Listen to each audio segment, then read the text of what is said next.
بسم اللہ الرحمن الرحیم اللہم صلی علی سیدنا و مولانا محمد بارک وسلم صلاۃ و سلام علیک یا رسول اللہ صلی اللہ تعالی علیہ وآلہ وسلم۔ سورہ بقرہ کی آیت نمبر 97۔ اس میں اللہ تبارک و تعالی نے بنی اسرائیل کی ایک اور خرابی کا ذکر فرمایا ہے۔ پہلے اس آیت کی شان نزول کو سمجھ لیتے ہیں۔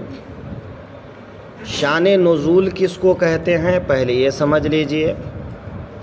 شان نزول کہتے ہیں قرآن پاک کی جو کوئی آیت آئی ہے تو کسی نہ کسی موقع کے لحاظ سے کسی واقعہ کو بتانے کے لیے یا کسی سوال کا جواب دینے کے لیے یا کوئی حکم بتانے کے لیے، تو پورے 23 سال کے زمانے میں جب جیسا واقعہ پیش آیا اس واقعہ کے اعتبار سے اللہ تعالیٰ نے قرآن پاک کو اتارا۔ تو جن حالات میں جن واقعات کے پیش نظر جس ماحول میں قرآن اترتا ہے اس موقع کو قرآن پاک کی کسی آیت کے لیے شان نزول کہتے ہیں۔ اس کو شان نزول یعنی اس لحاظ سے اس موقع پر اس بات کو بتانے کے لیے یہ آیت آئی ہے، تو وہ واقعہ وہ حالات اس آیت کے لیے شان نزول ہو جاتے ہیں۔ قرآن پاک کا معنی سمجھنے کے لیے یا اس کی تفسیر سمجھنے کے لیے جو سب سے اہم چیز ہوتی ہے جس کو سامنے رکھ کر بیان کیا جائے وہ ہے یہی شان نزول، کہ پہلے شان نزول کو مد نظر رکھا جاتا ہے، پھر انہی حالات کے پیش نظر جو ہے اس آیت کا مفہوم بیان کیا جاتا ہے۔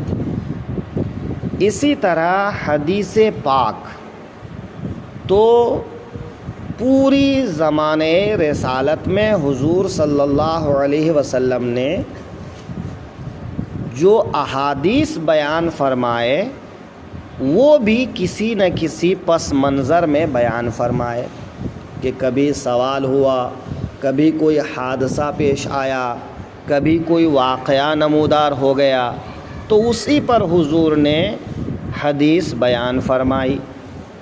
تو اس موقع اور مناسبت کو شان ورود کہتے ہیں۔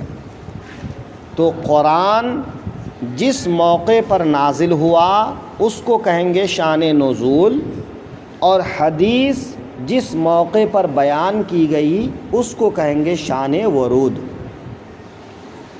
تو شان نزول اور شان ورود کی بڑی اہمیت ہوتی ہے۔ یہاں پر جو آیت اللہ تعالیٰ نے بیان فرمایا ہے، آیت اس طرح سے ہے، قُلْ مَنْ كَانَ عَدُوًّا لِجِبْرِيلَ، تم فرما دو جو کوئی جبریل کا دشمن ہو، فَإِنَّهُ نَزَّلَهُ عَلَىٰ قَلْبِكَ بِإِذْنِ اللَّهِ، تو اس جبریل نے تو تمہارے دل پر اللہ کے حکم سے یہ قرآن اتارا، مصدقا لما بین یدیہ، اسی کتاب کی تصدیق فرماتا ہوا جو ان کے پاس میں تھی، وَہُدًى وَبُشْرَىٰ لِلْمُؤْمِنِينَ، اور ہدایت اور بشارت مسلمانوں کو سناتے ہوئے۔ تو مدینے میں جب حضور تشریف لائے تو ابن سوریہ یہودیوں کو ساتھ لے کر حضور کی بارگاہ میں آیا اور کہنے لگا کہ ہم نے آپ کے بارے میں اپنی کتاب میں جو کچھ پڑھا ہے ان کو دھیان میں رکھ کر ہم پہلے آپ کو آزمانا چاہتے ہیں کہ جس نبی کے بارے میں ہماری کتاب میں خبر دی گئی ہے کیا آپ وہی نبی ہیں، لہٰذا اس کی جانچ پڑتال کے لیے ہم آپ سے کچھ سوال کریں گے، اگر آپ ہمارے سوالوں کا صحیح جواب دیتے ہیں تو ہم آپ پر ایمان لے آئیں گے۔ حضور صلی اللہ علیہ وسلم نے فرمایا ٹھیک ہے، تمہارا جو بھی سوال ہے تم کہو۔ تو ان لوگوں نے سوال کیا۔ پہلا سوال کہ آپ اپنے سونے کے بارے میں کیا کہتے ہیں، سونے کی حالت آپ کی کیسی ہوتی ہے؟ تو حضور نے فرمایا میری آنکھیں سو جاتی ہیں لیکن میرا دل نہیں سوتا ہے نا، تنام عینایا ولا ینام قلبی، حدیث پاک کا ٹکڑا ہے کہ تنام عینایا ولا ینام قلبی، کہ میری دونوں آنکھیں سو جاتی ہیں لیکن میرا دل نہیں سوتا، کیونکہ دل اس وقت سوتا ہے جب آدمی پوری طرح سے غافل ہو جاتا ہے، اور انبیاء کرام بالخصوص ہمارے آقا صلی اللہ علیہ وسلم کبھی بھی اللہ کی طرف سے غافل نہیں ہوتے ہیں، ہے نا؟ تو اگرچہ آنکھیں سو رہی ہوتی ہیں لیکن دل یاد الہی میں مصروف رہتا ہے۔ تو حضور نے فرمایا میری آنکھیں سوتی ہیں لیکن میرا دل نہیں سوتا ہے۔ تو اس نے کہا یہ سوال کا جواب صحیح ہے، یہ علامت ہماری کتاب میں بھی نبی کے لیے بتائی گئی ہے۔ اب ہم کچھ دوسرے سوال پوچھتے ہیں۔ حضور نے فرمایا پوچھو۔ تو اس نے کہا یہ بتائیے کہ بچہ اپنی ماں کے ہم شکل کب اور کیسے ہوتا ہے؟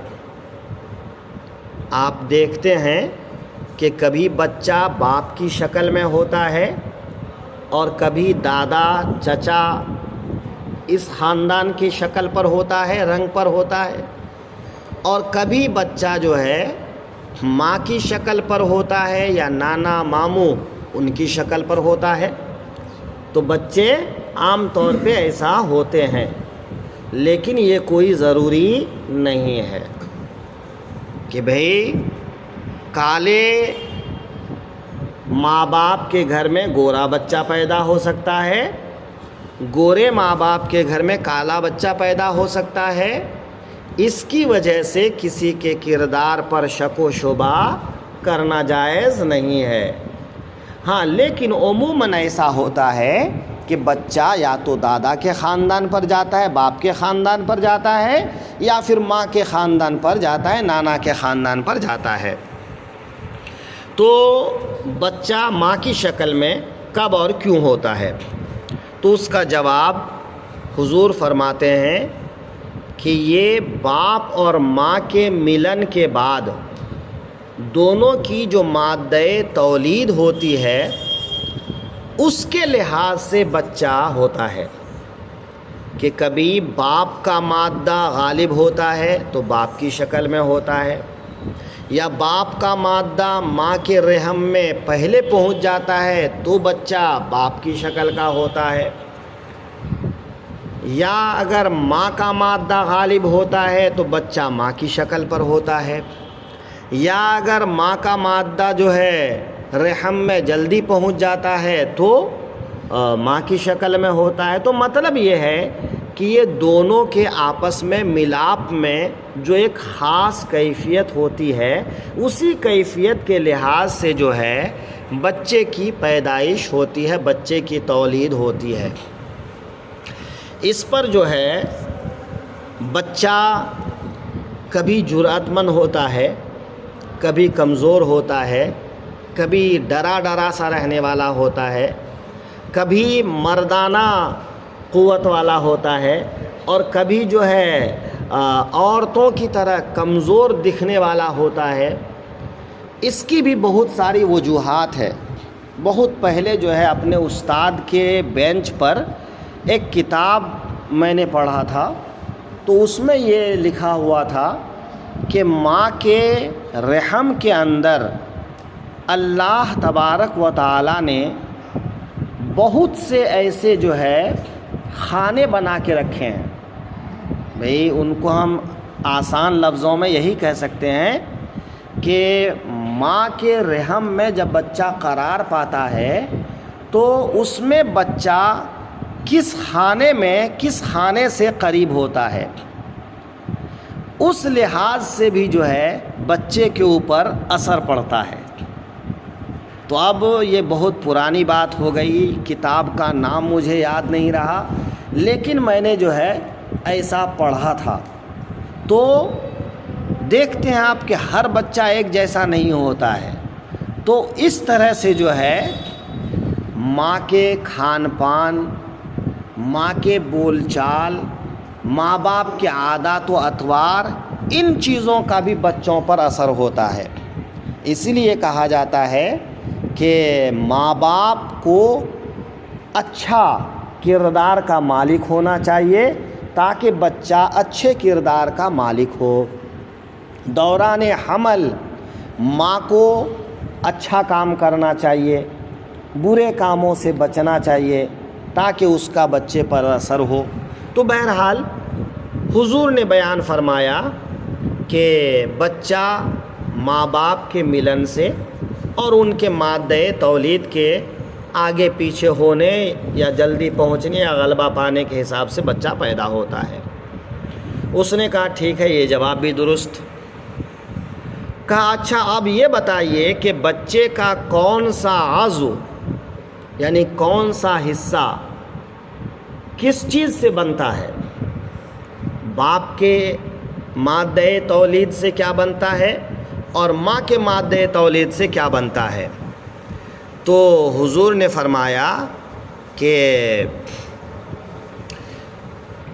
بچے کے جو عضو بنتے ہیں تو باپ کے مادہ تولید سے جو ہے ہڈی اور پٹھے بنتے ہیں، کہ انسان کے جسم میں جو ہڈیاں ہوتی ہیں یا ایک موٹا سا جو رگ ہوتا ہے، آپ جانوروں کو جب ذبح کریں گے تو دیکھیں گے کہ ایک سفید قسم کا جو ہے رگ ہوتا ہے، بڑا مضبوط، وہ کاٹو تو نہ جلدی کٹتا ہے نہ اس کو جو ہے توڑا جا سکتا ہے۔ وہ حصہ جو ہے نہ گلتا ہے نہ جلتا ہے نہ کبھی ختم ہوتا ہے، وہ اتنا مضبوط حصہ ہوتا ہے۔ اور اسی کو کہا گیا ہے کہ انسان کے اندر جو ایک ڈی این اے ہوتا ہے جو کبھی فنا نہیں ہوتا ہے، جو کبھی ختم نہیں ہوتا ہے، وہ سڑتا نہیں، وہ گلتا نہیں، وہ جلتا نہیں۔ تو وہ جو ہے اللہ تعالی قیامت کے دن ہر انسان کو جو اٹھائے گا تو اسی حصے سے جو ہے تمام اعضاء جڑنا شروع کریں گے، کہ جو حصہ باقی رہتا ہے اگرچہ انسان کا جسم بکھر جائے، لیکن جب اللہ انسان کو پیدا فرمانا چاہے گا تو سارے اعضاء جو ہے اسی چیز کی طرف جو ہے کھینچ کر چلے آتے ہیں، اور پھر اسی سے پورا انسان تیار ہوگا اور وہ انسان اللہ کی بارگاہ میں حساب و کتاب کے لیے حاضر ہو جائے گا۔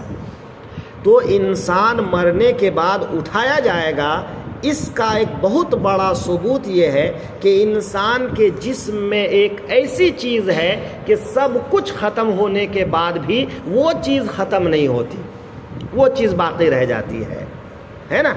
تو اللہ تعالیٰ اسی سے جو ہے انسان کو پیدا فرمائے گا، کہ جب انسان کچھ بھی نہیں تھا، پانی کے قطرے تھے، پانی کے قطروں سے اگر وہ رب العزت پیدا فرمانے پر قادر ہے تو جب ایک بار انسان کا ڈھانچہ بن گیا، پھر جو ہے انسان بھلے مر کھپنے کے بعد میں کچھ بھی ہو جائے، اس کا ایک حصہ باقی رہتا ہے، تو اس حصے سے انسان کو بنانے میں کون سی بعید بات ہے نا؟ تو جو پہلی مرتبہ بنانے پر قادر ہے وہ دوسری مرتبہ بنانے پر بھی قادر ہے. ایک الگ بات تھی، لیکن سوال کا جو جواب تھا حضور نے کیا فرمایا کہ باپ کے حصے سے جو ہے ہڈی اور پٹھے بنتے ہیں، اور ماں کے حصے سے جو ہے گوشت، خون، بال اور ناخن بنتے ہیں.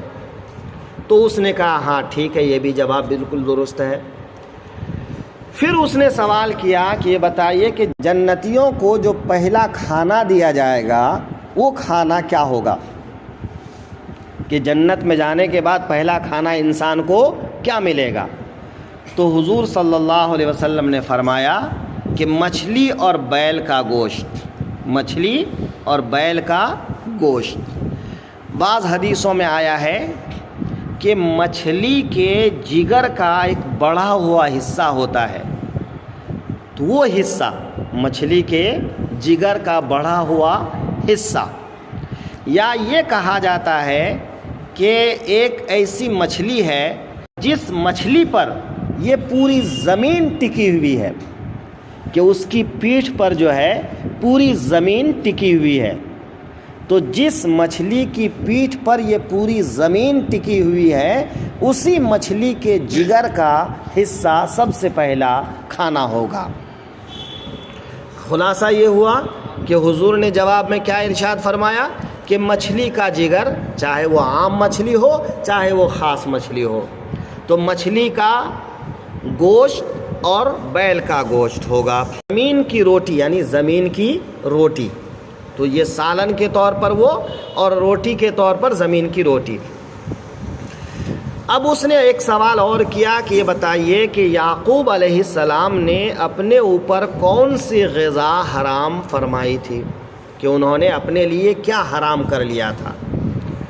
تو حضور نے جواب میں ارشاد فرمایا کہ حضرت یعقوب کو عرق النساء نام کی ایک بیماری تھی.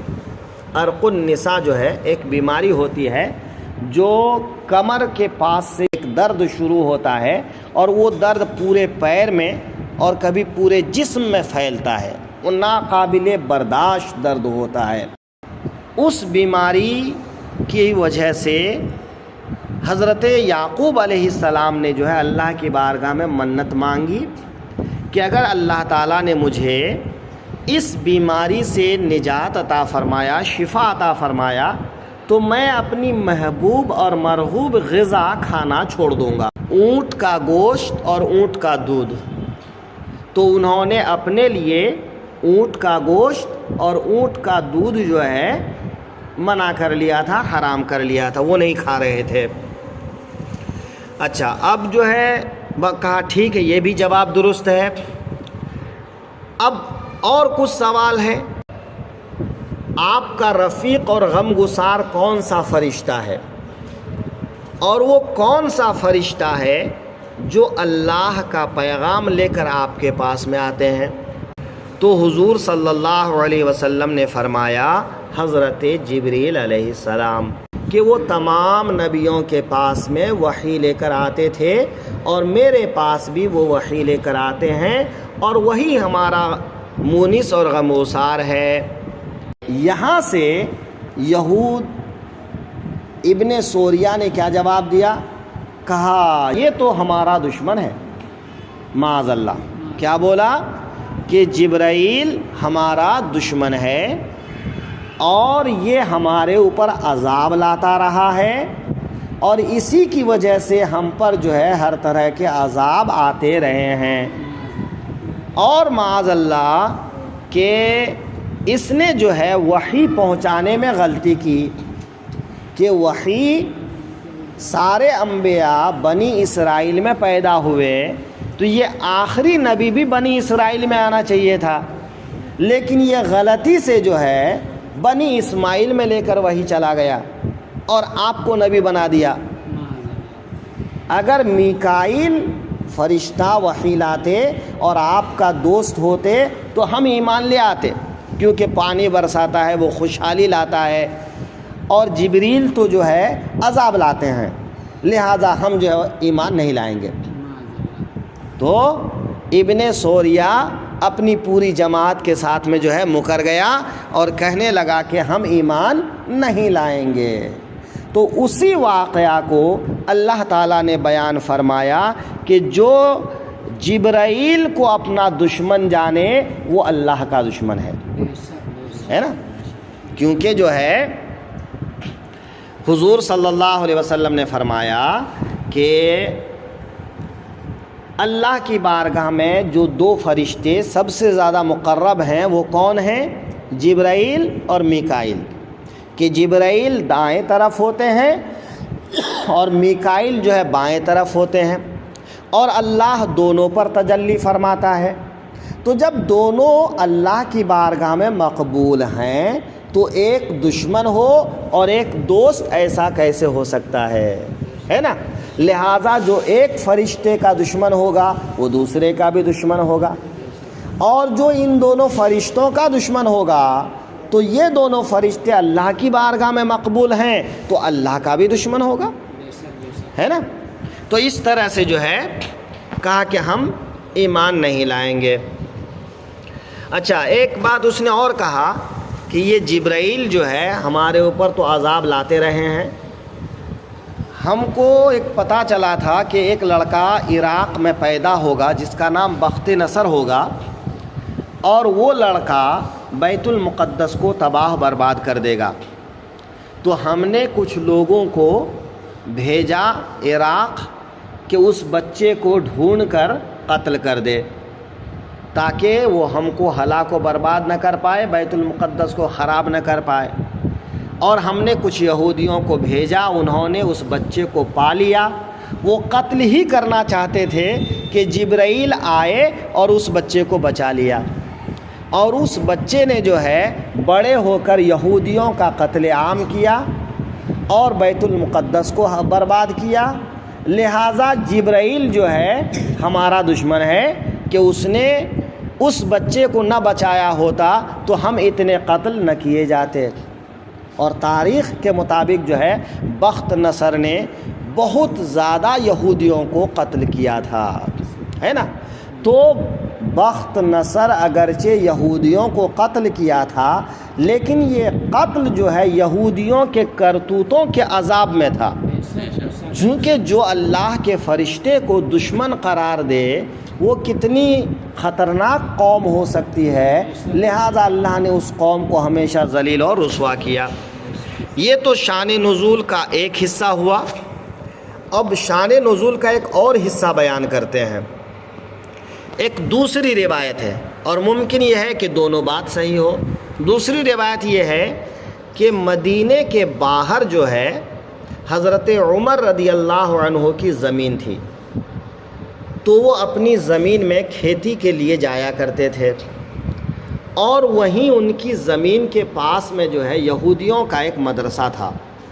تو حضرت عمر اکثر و بیشتر ان کے مدرسوں میں چلا جایا کرتے تھے اور جا کر ان کے یہاں جو ہے ان کے علماء کی باتیں سنا کرتے تھے۔ تو حضرت عمر رضی اللہ عنہ سے ایک دن یہودیوں نے کہا کہ آپ ہمارے پاس آتے ہیں، ہم آپ سے بڑی محبت کرتے ہیں، کیا آپ بھی ہم سے محبت کرتے ہیں؟